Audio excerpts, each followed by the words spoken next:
اس پر بے وفائی کا الزام لگایا ایاز پر، تو محمود جانتا تھا یہ با وفا ہے،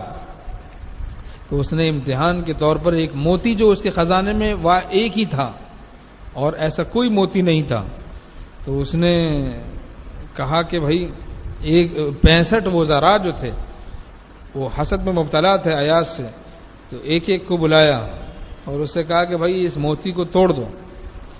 ہر وزیر یہی کہتا تھا نہیں بھائی اس کو توڑنا تو بڑی سخت بے وفائی ہے، حضور بڑی سخت بے وفائی ہے، ایک ہی آپ کے خزانے میں موتی ہے، ہم اس کو نہیں توڑ سکتے۔ بادشاہ ان کو انعام دیتا، تم نے اچھی بات کہی، تم بڑے با وفا ہو، تم کہہ رہے ہو کہ یہ تو توڑنا بے وفائی کی بات ہے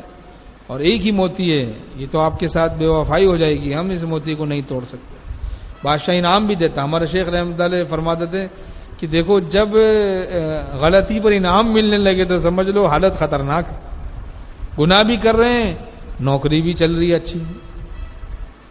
بدنگاہی میں بھی مبتلا ہیں، داڑھی بھی منڈا رہے ہیں، نمازی بھی قضا کر رہے ہیں، فیکٹری بھی اچھی چل رہی ہے، ملازمت بھی اچھی چل رہی ہے۔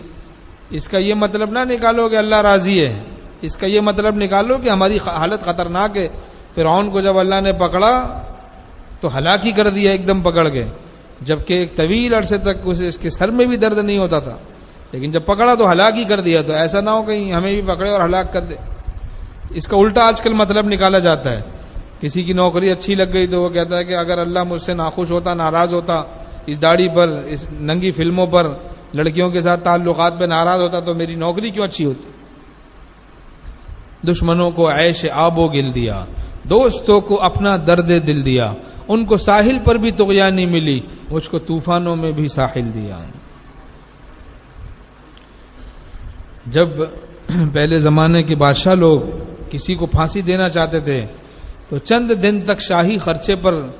اس کو خوب کھلایا پلایا جاتا تھا، شاہی خرچے پر اس کو عیش کرایا جاتا تھا، لیکن ان مجرمین کے عیش پر کوئی حسرت نہیں کرتا تھا کہ کاش کہ ہمیں بھی یہ عیش مرغیاں نصیب ہو جائیں، کاش ہمیں بھی یہ بکرے نصیب ہو جائیں۔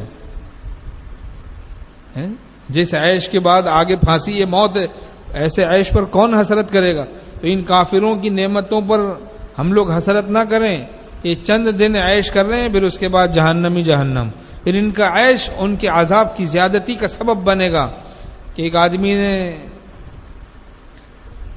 ٹھنڈک دیکھی نہیں، اسے گرمی بھی کم لگتی ہے، اور ایک آدمی نے ٹھنڈک دیکھ لی، نرم نرم گدوں کا مزہ لے لیا، اسپلٹ کا مزہ لے لیا،